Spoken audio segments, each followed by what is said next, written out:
Pessoal, boa noite a todos. Boa noite a todos. Bem-vindos aí, bem-vindos. De acordo com aquilo que o Marcelo acabou de nos dizer, hoje nós vamos encerrar o ciclo de palestras, de estudos das sextas-feiras desse ano de 2019, retomando aí em 24 de janeiro de 2020 com o Livro dos Médiuns, obra essa que nós estudamos uma parcela até sexta-feira passada. E como semana seguinte, na próxima semana, é o Natal, eu acho sempre muito interessante nós tecermos algumas considerações a respeito do Natal, a respeito de Jesus de Nazaré, a respeito do que Jesus é e o que ele significa, sob o ponto de vista da doutrina espírita. Quem foi esse ser que há 2 milênios, mais de 2 milênios, esteve aqui conosco? Qual o objetivo da vinda dele aqui para a humanidade encarnada e desencarnada? Será que tudo aquilo que é atribuído a ele, será que todos os fatos que são atribuídos a ele realmente ocorreram? Será que todos os ensinamentos que constam nos evangelhos e que são atribuídos a Jesus realmente são verdadeiros, reais, aconteceram? O que tem a ver o 25 de dezembro com Jesus? Qual a relação do Papai Noel, o presente da árvore de Natal, com o nascimento de Jesus de Nazaré? É mais ou menos isso que nós vamos, em linhas gerais, comentar na noite de hoje. Para logo de início estabelecermos aí que tomamos como premissa na análise de Jesus, ou dessa nossa pretensão em analisar segundo as nossas condições espirituais atuais, quem foi Jesus? O fato de que ele é um espírito de nível evolutivo elevadíssimo, e que, portanto, toda palavra saída verdadeiramente da sua boca e toda conduta que ele levou a efeito só pode ter por base, por motivo, uma ética da mais elevada. Com base nessas premissas aí, nós começamos a falar a respeito do 25 de dezembro. O que tem a ver o 25 de dezembro com o nascimento de Jesus? O que tem a ver com o Natal? Será que Jesus realmente nasceu em 25 de dezembro? E de cara nós já falamos que isso é praticamente um consenso entre os historiadores, entre os teólogos, de que realmente Jesus não nasceu em 25 de dezembro. E mais, que ele não nasceu no ano 1 da nossa era.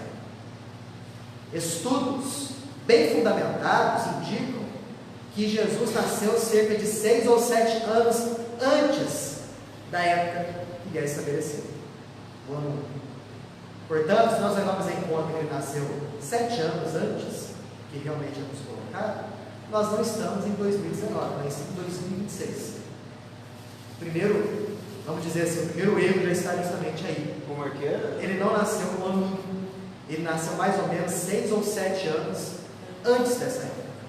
Então nós não estamos em 2019. Se levarmos em consideração isso, estamos em 2026. 7 anos, portanto, além da nossa época.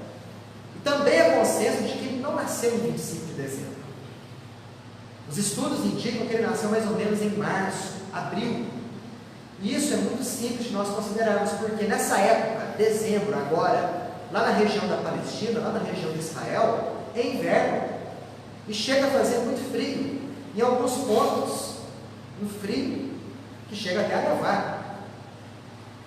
E quando nós abrimos o Evangelho de Lucas, que é o apóstolo da Natividade por excelência, nós vimos que, quando Jesus nasceu, ali, haviam pastores, com ovelhas. Ora, no inverno, muito forte, não há pastores, muito menos ovelhas. As ovelhas estão ali confinadas ao redil, porque senão elas iam morrer de frio. Portanto, os pastores iriam levar as ovelhas ao campo, se fosse uma época de maior calor. Então, sabe-se que Jesus nasceu mais ou menos entre março e abril, 6 ou 7 anos antes da nossa era. Mas de onde que veio então, Daniel, a questão do 25 de dezembro? O 25 de dezembro, gente, nada mais nada menos, é uma comemoração muito antiga. Nós podemos dizer que transcende há séculos e até alguns milênios antes mesmo do nascimento de Jesus. É preciso considerar que nessa época, no hemisfério norte, é inverno e acontece um fenômeno considerado como sendo o solstício de inverno. O que é o solstício de inverno? É o dia do ano em que a noite é mais longa. Ou seja, se nós pegarmos as 24 horas desse dia, a noite pega boa parte dessas 24 horas, restando para a parte iluminada pouco tempo. E os povos daquela época eram povos agrícolas, viviam da agricultura. No hemisfério norte é muito frio, então nessa época não há agricultura, não há semeadura, não há colheita. As pessoas, elas viviam naquela época com aquilo que elas conseguiam guardar ao longo de um ano inteiro, de semeadura e de colheita. E havia, justamente nesse finalzinho de ano, uma série de festas pelo mundo pagão, em diversas culturas, na Europa e na Ásia também. Comemorações pelo final do ano, pelas colheitas e desejos de que o ano seguinte fosse um ano em que a agricultura pudesse ser abundante, em que a comida pudesse ser farta. Então muitas festividades aconteciam nessa época do solstício de inverno, porque depois desse dia em que a noite era maior do ano, a parte da noite ia ao longo dos dias diminuindo de intensidade, de horas, e a parte do sol ia aumentar a questão da exposição ao céu. Do céu. Portanto, ia ficando cada vez mais quente, ia chegando a primavera, e aí, tempo propício para a semeadura e para a colheita. Várias festividades, como eu disse, marcavam essa época.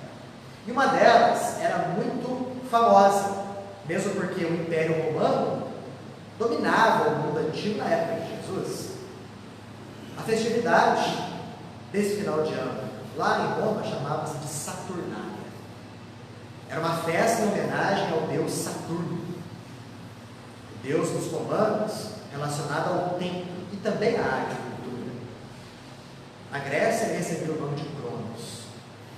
Nessa época em Roma aconteceu o sacrifício de um touro no dia 19 de dezembro.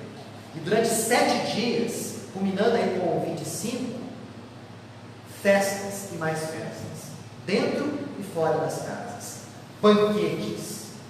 A justiça parava, a política parava, e as pessoas ficavam só por conta dos excessos das festividades. As comidas eram muito intensas, as bebedeiras intensas também, e obviamente outros excessos de outras ordens. Nos disse certa vez José Raul Teixeira que nessa época eram instalados vomitórios em Roma, porque o sujeito comia, bebia, quando estava dando mais conta de colocar mais nada para dentro do corpo, se dirigia a um desses vomitórios, induzia o vômito do jeito que todo mundo sabe, e aí vomitava tudo aquilo que tinha comido. Para quê? Esvaziar o estômago, para voltar para a festividade, para comer e beber mais. Então o nosso Natal, em que nós temos a ceia, em que nós temos a comida farta, em que nós temos as bebidas, tem a sua origem na Saturnália dos romanos. E por que o 25 de dezembro? E qual é a relação disso com Jesus? Até agora nada, né? De fazer um link. Porque 25 de dezembro também combinava com a comemoração do nascimento de um deus persa chamado de Mitra. O culto a Mitra era muito famoso na Pérsia. E olha que coisa interessante. Segundo a mitologia persa, Mitra nascia todo 25 de dezembro na forma de um menino, de um deus sol. Ele era o deus da luz, era o deus responsável para combater e espancar as trevas. O culto a Mitra era muito famoso, muito difundido na Pérsia e em várias regiões do mundo antigo. Na Grécia também, e também em Roma, que era um deus preferido dos soldados romanos, o deus Mitra, ou Deus Sol, ou também chamado de Deus Sol Invicto.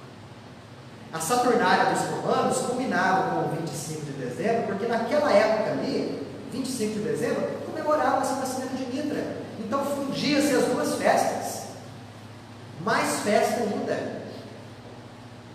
E aí vem, qual a relação disso com Jesus?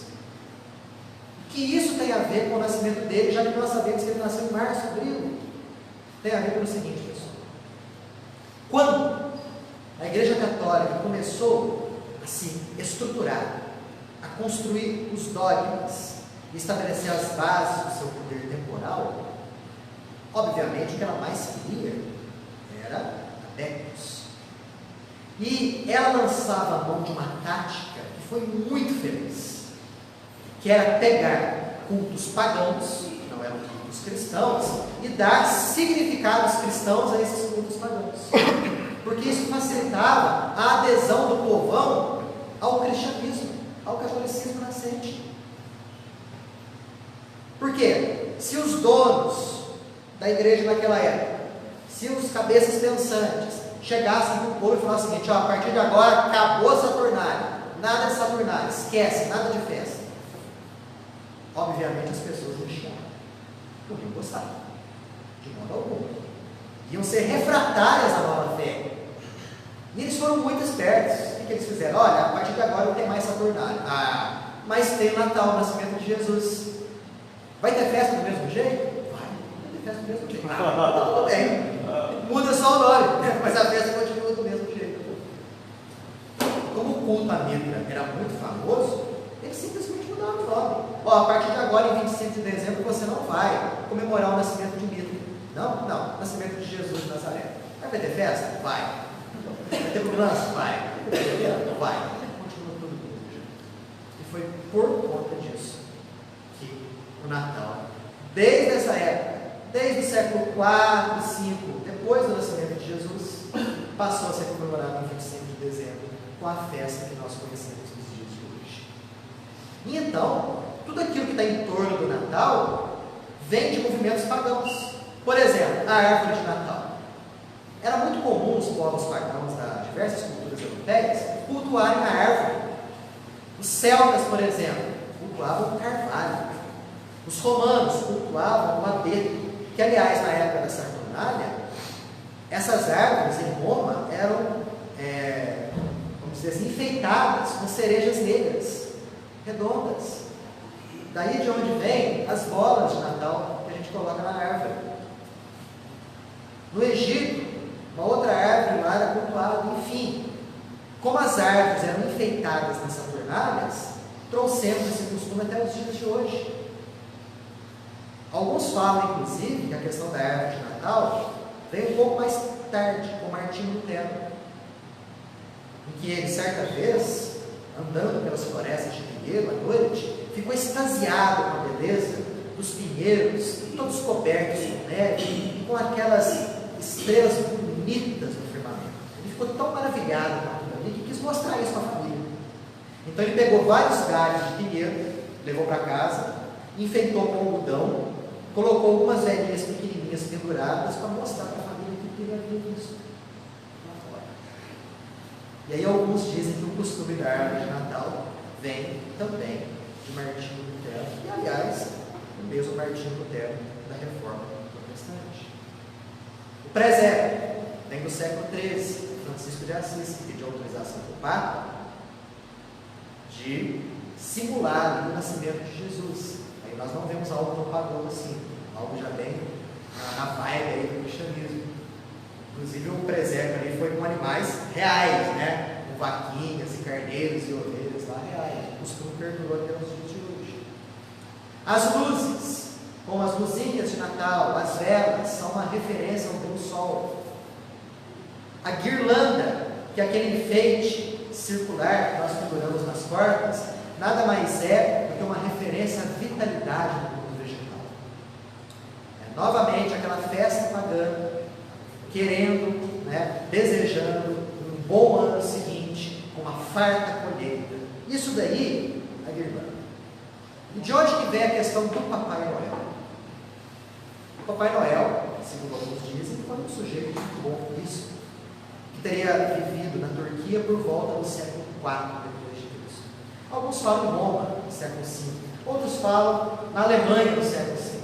O que importa é que era um sujeito pobre, um sujeito que costumava, às escondidas, ofertar os pobres da sua cidade com saquinhos contendo algumas moedas.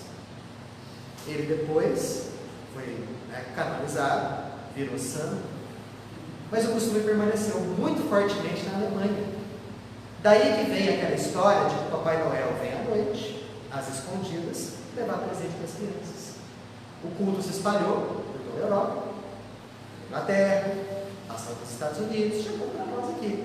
E de início o Papai Noel era sempre representado com um velhinho, com barbas brancas, e com uma roupa de inverno marrom, grossa, tipo daquele tempo.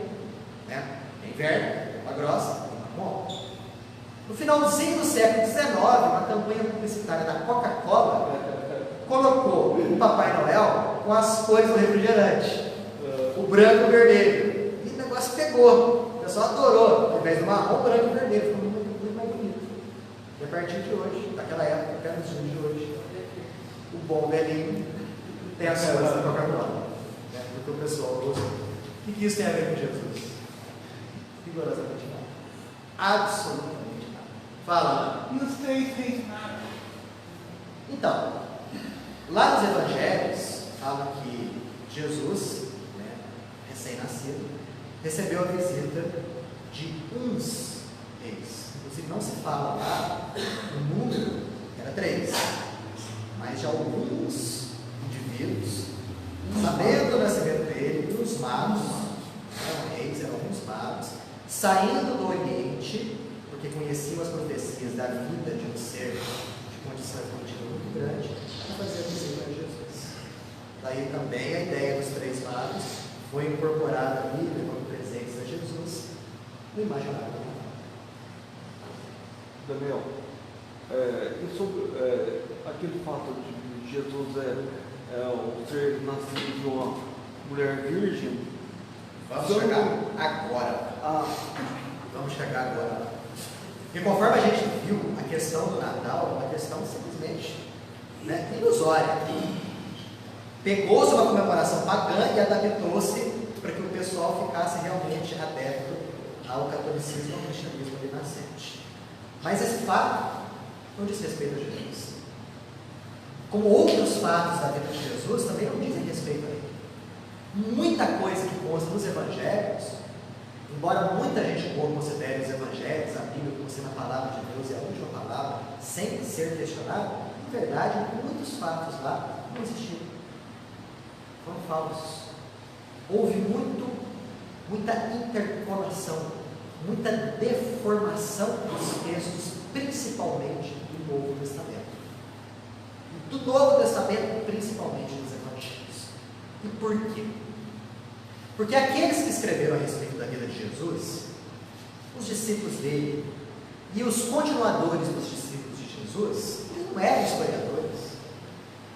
Eles não estavam interessados ali em pegar os fatos, em investigar os fatos, e grafarem ali como eles aconteceram. Não era interesse deles isso. O que era o interesse deles? Pregar aquilo que tinham ouvido de Jesus. Fazer prosélitos, arrebanhar pessoas. E como eles eram judeus, o que eles queriam mais ali é atrair o povo judeu para o movimento cristão.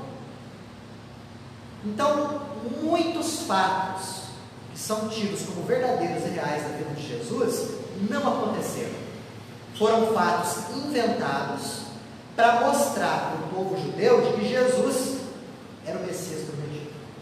Era o que o povo judeu mais queria ouvir, porque eles estavam sempre à espera de um Messias, de um sujeito perigoso, um guerreiro, que iria libertar Israel da opressão estrangeira e mais, elevar o povo de Deus a dominar o mundo. Era esse Messias que eles estavam ansiosamente esperando. Infelizmente, muitos discípulos de Jesus, se não todos, durante um bom tempo, acreditavam nessa ideia, de que Jesus era esse Messias prometido. Então eles fizeram força no intuito de mostrar para o povo judeu que que Jesus se enquadrava bem nesse perfil. Um exemplo. Quando se fala que Jesus nasceu numa cidade, qual que é a cidade que ele nasceu mesmo? Belém. Nazaré. Hoje é consenso quase geral. Jesus não nasceu em Belém. Jesus nasceu em Nazaré. Tanto que ele é chamado de Jesus de Nazaré. Ou Jesus Nazareno. Não Jesus belenense. Ou Jesus de Belém. Não. Jesus Nazaré. Mas por que falaram que Jesus nasceu em Belém? Porque no Antigo Testamento, no profeta Miqueias, tinha uma profecia. Que o Messias ia nascer em Belém. E Belém era a casa de Davi. De onde veio a dinastia de Davi. Então aqueles que queriam pregar que Jesus era o Messias, pensaram assim: nossa, a gente tem que arrumar um jeito de mostrar Jesus como nasceu em Belém. O que eles fizeram? Inventaram a ideia de um censo que nunca existiu. Que aliás é uma coisa sem pé nem cabeça. O sujeito era levado a sair da sua cidade, para a cidade de onde os seus antepassados saíram, a fim de fazer parte do censo. É uma coisa sem sentido. O cara tinha que fazer parte do censo na cidade onde ele mora, onde ele tem seus bens, os seus negócios, e não na cidade de onde saíram os seus antepassados. O censo nunca aconteceu na época de Jesus, desse estilo, dessa maneira, nunca. Uma coisa ilógica até. Imagina acontecer um censo aqui em Pouso Alegre, né, no Brasil, eu tenho que sair de Pouso Alegre, onde eu resido, trabalho, tenho meus bens, e ir para Alfenas, onde eu nasci, só para responder o censo de lá. Ilógico. E mais, José levar Maria no lombo de burro, no estado adiantado de gravidez, só para ir para Belém, para responder algumas perguntas e voltar para Nazaré. O censo foi mentira. Jesus não nasceu em Belém, nasceu em Nazaré. Uma outra coisa, a fuga para o Egito. Dizem que nunca existiu essa fuga para o Egito. Por quê? Porque existe no Antigo Testamento uma profecia que fala o seguinte: do Egito chamei meu filho. A profecia de Oséias, o profeta Oséias. Então tiveram que inventar uma ida de Jesus, José e Maria, para o Egito, para depois ele ter que voltar. Aí falaram, tá vendo? Messias, porque está lá no Antigo Testamento, do Egito chamei meu filho. Então várias passagens da vida dele são, no mínimo, contraditórias. Exemplos, vários outros. O primeiro milagre dele, as bodas de Caná, dizem que nunca aconteceu. A tentação do deserto, falso. Jesus lá no deserto, sujeito à tentação de um diabo. Primeira coisa que não entra na cabeça: como é que pode um ser de condição evolutiva superior ser sujeito à tentação por um ser de condição evolutiva inferior? Não tem lógica, não tem sentido. Mas a historinha foi bolada. Para quê? Para dar motivo de Jesus citar passagens do Antigo Testamento. A primeira tentação: o diabo pega umas pedras e fala o seguinte: pede para Deus transformar isso aqui em pão, para morrer de fome mesmo, está 40 dias aqui, né? Aí Jesus fala uma frase do Antigo Testamento: nem só de pão eu vivo, mas de toda palavra que sai da boca de Deus. Então deram a deixa para que a frase surgisse lá. E nas outras duas tentações é a mesma coisa. O diabo faz um desafio, Jesus fala uma frase do Antigo Testamento. O diabo, outro desafio, Jesus uma outra frase do Antigo Testamento. A tentação do deserto nunca existiu. Como também nunca existiu a expulsão dos vendedores do templo. Jesus fica pé da vida, pega o chicote, sai derrubando tudo, chicoteando todo mundo. Fato inventado. Isso não aconteceu. Porque Jesus ali cita duas frases do Antigo Testamento. Fato que foi inventado. Então olha só quanta coisa da vida dele, isso que nós estamos falando por cima, são falsas. Que nunca aconteceu. Que nunca existiram. Futuramente, colocaram ele na condição de Deus. Isso já estava se estruturando a questão do catolicismo. Era importante colocar Jesus como Deus, Isso aconteceu no século IV, por votação. Ganharam por margem apertada de votos. A verdade foi essa. 2 concílios anteriores a esse, foi feita a votação e foi negada a ideia da divindade de Jesus. Mas no concílio de Nicéia, não. Aconteceu no século IV. Foi feita uma votação. Os bispos que apoiavam a ideia de que Jesus não era Deus, muitos não foram. Aqueles que apoiavam a ideia de que Jesus era Deus não foram em massa. Por votação, margem apertada, ganhou-se a ideia de que Jesus era Deus.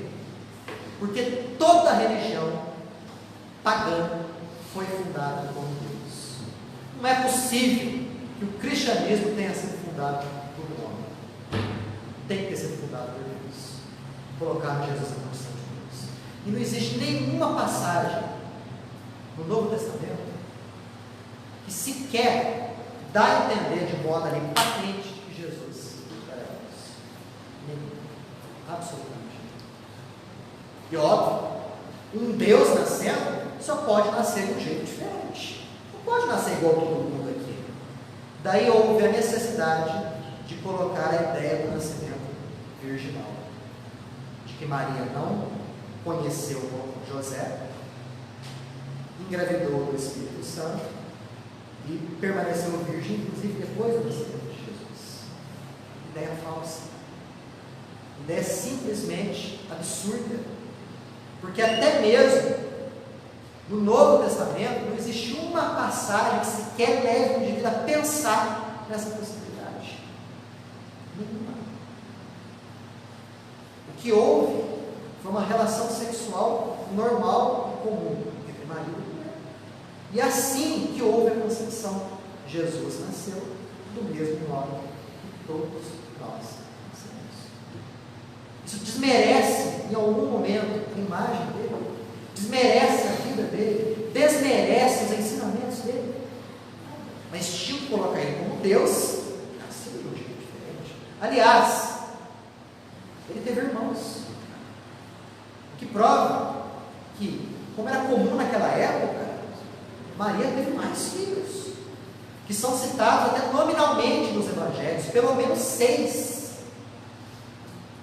4 homens e 2 mulheres, pelo menos 6. Alguns historiadores falam, não, mas aqueles lá eram filhos de José, né?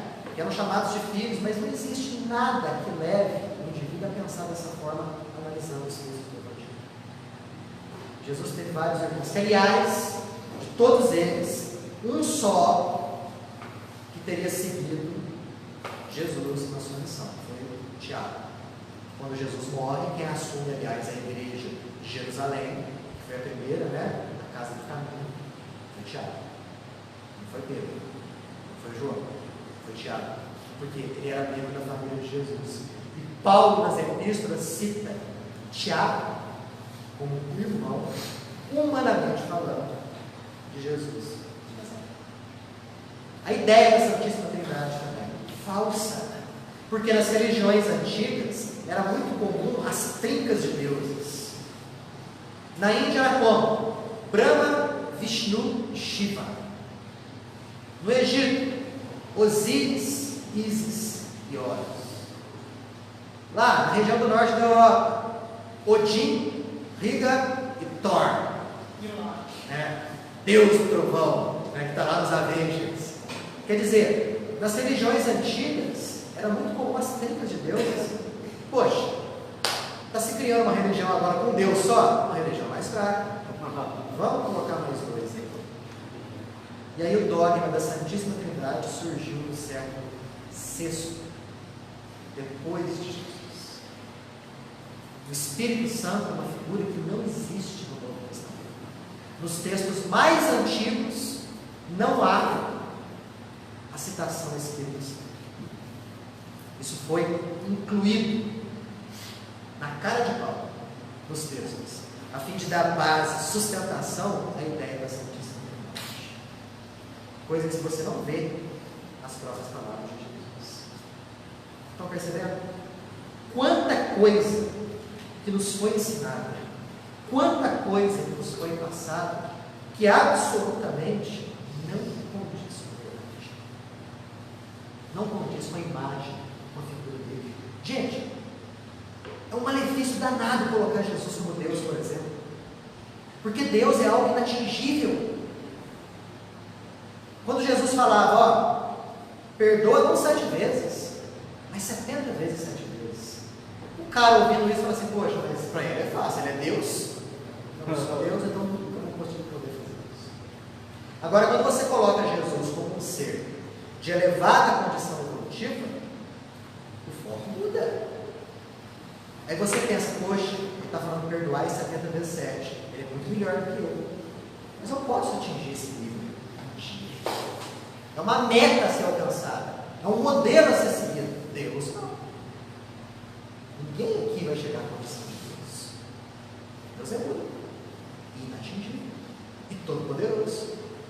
Colocar Jesus como Deus foi a mesma coisa de falar para os cristãos: vocês nunca vão conseguir fazer o que ele fez. E o próprio Jesus talvez já tenha protestado por antecipação, quando ele disse: olha, tudo isso que eu faço, um dia vocês vão poder fazer, e muito mais.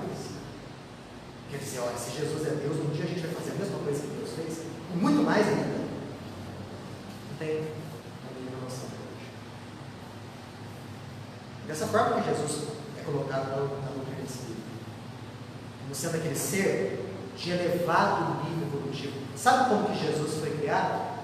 Do mesmo jeito que você foi criado. Do mesmo jeito que nós somos criados. Simples e ignorante. Quanto tempo isso, Daniel? Você pode colocar aí muitos milhões de anos. Se não for na base dos bilhões. Não, parece que é centenas de bilhões de anos. Muitos milhões de anos. O planeta, ou os planetas em que Jesus fez o seu processo evolutivo, talvez nem existam mais. Já viraram poeira quase. Porque Jesus fez o processo evolutivo do mesmo jeito que eu estou fazendo, do mesmo jeito que você está fazendo, do mesmo jeito que todo mundo no universo está fazendo.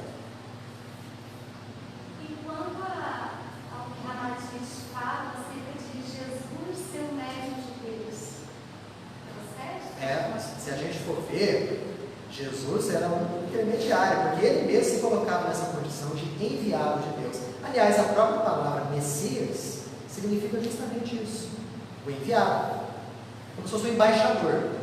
O embaixador sai daqui do Brasil, vai para um outro país, ele fala em nome do país, ele fala em nome do presidente. Então, se a gente colocar dessa forma, como sendo um indivíduo que interpretava e estava integrado em Deus, você pode considerar Jesus como sendo o médium de Deus. Aliás, o sentido da frase, eu e o Pai somos um, é esse. Não é que ele e Deus eram a mesma coisa, não. É que o pensamento e a vontade deles eram o mesmo. Os dois estavam integrados. O pensamento de um é o pensamento de outro. Eles eram um. O José Frutuoso, numa palestra, ele fala que Jesus, ele quis ser o aluno da Terra antes da Terra ser feita. Ele fala isso. Então, essa Terra tem bilhões, né? Lá ele já era, né? Um ser superior. Exatamente. Ele quis tomar conta da Terra. Segundo aquilo que a ciência nos fala, o planeta tem 4,5 bilhões de anos. Você falou centenas de milhões de anos, eu falei centenas de bilhões. Na verdade, centenas de bilhões de anos. Porque se a Terra tem 4,5 bilhões de anos, quem arquitetou a Terra, quem interpretou, né, o projeto de Deus para a Terra, né, e materializou ele, foi Jesus. Jesus, vamos dizer assim, foi o líder construtor de uma série de espíritos de altíssima envergadura evolutiva responsáveis pela modelagem do planeta. Por isso que hoje ele é considerado como o governador espiritual do planeta. Ele governa mais ou menos 30 bilhões de almas encarnadas e desencarnadas, dentro e fora das imediações espirituais do planeta Terra. Olha só a envergadura desse espírito. Mas começou com nós, simples e ignorante. passando por uma fase primitiva, passando pela fase que nós estamos passando, com dificuldades, com dúvidas, com medos, com tentações, com vícios, com virtudes. E através de um longo processo evolutivo, Jesus atingiu a condição de espírito, ou, se ainda não atingiu, bem próximo da purificação de espírito. Coisa que nós também um dia iremos atingir. Então, o que nós vemos aqui é um punhado de Cristos em condição potencial. Todos nós, um dia, atingiremos a envergadura evolutiva de Jesus. Demorará centenas de milhões de anos para isso acontecer. Mas tenhamos a certeza que esse é o projeto de Deus para nós. Aliás, a própria vinda de Jesus aqui veio a atender a esse objetivo. Por que ele veio aqui? A primeira frase que nos vem à cabeça é aquela que a gente aprendeu: para nos livrar do pecado original, nos levar à salvação. Ele colocou os nossos pecados sobre os seus ombros. Mentira! Mentira! Ele mesmo nunca falou isso, que ia pegar o pecado dos outros e colocar nas nossas. Nunca! Cada um segundo suas obras. Cada um segundo as suas obras. Todo aquele que quiser me seguir, vier após mim, negue-se a si mesmo, pegue a sua cruz e me siga. Ele não falou o seguinte: me dá a tua cruz aí que eu vou carregar por você. Não. Demorou. Esqueçam essa história do bode expiatório, porque Jesus é colocado como sendo um bode expiatório. Sabe de onde que veio essa ideia do bode expiatório? Veio quando o povo judeu foi escravizado pelos persas. Eles ficaram lá uns 70 anos, mais ou menos, escravizados pelos persas. E lá, na mitologia persa, na religião persa, existia o costume do bode expiatório. Uma vez ao ano, o sumo sacerdote persa, por um processo mágico, colocava todos os pecados do povo persa num bode e soltava o bode no deserto. O bode morria no deserto, os pecados morriam junto. Que beleza! O pessoal entrava no ano limpinho de pecados. É incrível. Essa ideia passou para os judeus. Daí que veio a ideia de que Jesus é o Cordeiro de Deus. Cordeiro de Deus, que tirai os pecados do mundo. Tem de piedade de nós. Né? Ele é aquele indivíduo, né, em que a cruz ali serviu para ele pegar todos os pecados das pessoas que acreditassem nele e nos livrar dos nossos erros. Quer dizer, você erra à vontade, mas você aceita Jesus como Senhor, automaticamente você está livre dos seus erros, dos seus vícios, dos seus pecados. Tem lógica isso? Tem sentido isso? Mas Daniel, você não veio aqui limpar os nossos pecados, ele veio para quê? Veio para nos ensinar o caminho. O Evangelho é um código de conduta. Uma outra coisa que nós temos que tirar da cabeça: Jesus não pregou religião nenhuma. Porque a partir do momento que você crê numa religião, adepto de uma religião, você tem a sua, o outro tem a dele, é como se fosse um sectarismo. Ele não veio para fazer isso. Em nenhum momento ele criticou o judaísmo. E nem as religiões pagãs. Ele criticava a postura das pessoas, principalmente os chefes do poder religioso, que eram manhosos, ardilosos, inteligentes, sagazes, sabiam manipular o povo para ter poder. Esse pessoal ele realmente criticava. Mas ele veio aqui para nos mostrar o seguinte, de modo bastante claro: qual que é o nosso objetivo? Atingir aquilo que ele chamava de reino de Deus. O que é o reino de Deus? É um lugar? Não. É algo que vai acontecer? Não. É uma, sabe, algo que vai surgir dos céus, tal, vai abrir os céus, reino de Deus? Não. Ele mesmo nos falou. Quando os apóstolos perguntaram: mestre, quando que o reino vai chegar? Olha só, os discípulos não conseguiram atingir o pensamento dele. Até hoje para nós é difícil. Imagina um punhado de gente, boa parte ali, sem tanta instrução. Falavam de um reino de Deus, eles pensavam em algo concreto. Eles pensavam em fortalezas, em trono, em coroa. E Jesus não estava falando isso. Jesus falava o seguinte: ele só não vai vir porque vocês estão esperando. Mas em verdade vos digo, ele já veio e está dentro de vós. Quer dizer, o reino de Deus é um estado de espírito. É um estado de total integração da pessoa com as leis do universo, com Deus. Isso é o reino de Deus. Quando o Espiritismo nos fala que céu e inferno são estados de espírito, o Espiritismo está de acordo com o pensamento de Jesus, em que você constrói o seu céu dentro de você. Aquela história de que um dia vai ser implantada a força, um reino de Deus aqui na terra, de fora para dentro, esqueça, não vai acontecer. Aliás, os discípulos de Jesus acreditavam piamente nisso. Dali a pouco ia acontecer tal, vamos esperar aqui. O tempo foi passando, nada de reino de Deus.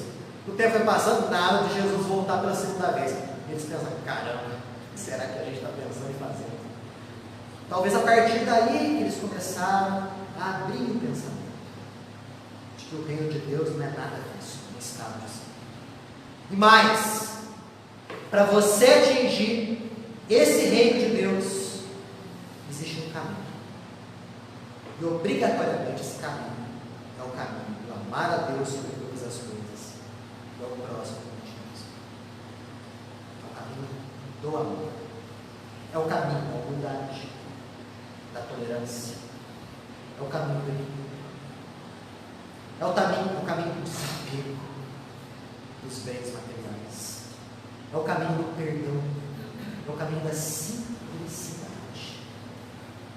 Se nós verificarmos os pensamentos e a conduta de Jesus, nós temos o modelo exato de conduta para atingirmos o reino de Deus. E esse esquema está dentro de toda e qualquer religião. Jesus tinha um caráter plenamente universalista. Para você ser bom, para você perdoar, tolerar, se desapegar dos bens materiais, você pode estar em qualquer religião. Qualquer religião possibilita esse tipo de coisa a partir do momento que nós nos integrarmos no pensamento de Cristo. Esse é o código de conduta que ele, há 2000 anos, veio nos dar. É um caminho a ser seguido. Ele veio e falou o seguinte: ó, estou dando um exemplo aqui, o caminho é esse, vou estar sempre perto para poder ajudar vocês, sustentar vocês, mas vocês é que vão ter para chegar lá. Ele foi um verdadeiro revolucionário. Não existiu um maior revolucionário nesse planeta do que Jesus. Só que ele foi um revolucionário que não pegou em armas. Ele não foi um revolucionário que deu um golpe de Estado. Ele não foi um revolucionário que implantou um regime à custa de exército. Não. Mesmo porque ele sabia, como sabia, que isso aí não resolve nada. Basta a gente abrir os jornais, a internet, sistemas políticos, econômicos, tudo aquilo que vem de fora para dentro com o tempo é fadado ao fracasso. Tem que mudar, tem que aperfeiçoar, tem que se aprimorar. A revolução que ele veio nos indicar é interior, aqui, e é uma revolução que leva tempo, conforme aquilo que o seu Gilberto leu logo aqui no começo. É uma revolução que vai se verificar o resultado dela no futuro, porque é quando o indivíduo pacificado, evangelizado, vai fazer com que esse reino de Deus de dentro dele se exteriorize fora dele. Essa é a revolução que ele pregava e que lentamente vem acontecendo. Por quê? Imagina uma sociedade de seres pacificados, evangelizados, cristificados. Precisa de polícia? Para que polícia? Não tem crime? Precisa de poder judiciário, juízes, promotores, advogados? Para quê? Não existe existirão conflitos. Vai precisar de cadeia penitenciária? Não, não vai existir sociopata lá. Manicômios, todos vão gozar de perfeita saúde mental. Exércitos, tanque, para quê? Ninguém vai querer a coisa do outro, a terra do outro, invadir a fronteira do outro. Aliás, nem fronteira vai existir. Então será um verdadeiro paraíso fora, mas como reflexo do paraíso. A verdadeira revolução dele é essa. E nós ainda não atinamos para isso. A gente fica esperando o negócio acontecer. Como ele mesmo disse, o reino só vai vir porque vocês estão esperando. E é verdade. Quem cruza os braços não age. E quem não age não atinge o reino de Deus, que já está dentro de nós em estado potencial, que precisa se manifestar. Fala. Daniel, esse estado de consciência serena já não foi preconizado lá atrás por Buda? E muitos ensinamentos que Jesus trouxe, às vezes a educação, não foi uma junção de vários conhecimentos também orientais, que até aquele livro Instinto, e os Devas, então ele como se ele tivesse juntado, né, e acrescentado. Perfeito. Aquilo que Jesus falava não era novidade. Aliás, não era novidade nem se tratando do Antigo Testamento. O amar a Deus sobre todas as coisas e ao próximo como a si mesmo. Por exemplo, está no Antigo Testamento. O que ele fez foi colocar de forma bastante clara um código de conduta. Sendo que nesse código de conduta, ele exemplificou como agir e como fazer. Muitos antes dele falaram coisas iguais ou semelhantes, mas ninguém falou como ele falou. Se nós pegarmos o resumo dos ensinamentos dele, as bem-aventuranças, que é o resumão daquilo que ele falou, nunca ninguém falou nada parecido com aquilo. De modo simples, de modo acessível para a mentalidade de todos, mas com uma profundidade fantástica. Nesse Natal é assim que a gente deve pensar, é assim que a gente deve enxergar Jesus. Não que nós não devamos fazer a ceia, montar a árvore de Natal, lá em casa tem árvore de Natal, luzinha, mas não é errado dar presente uns para os outros, não é errado o champanhe, o vinho, o refrigerante, o leitão, o tender, a maionese. Isso não é errado.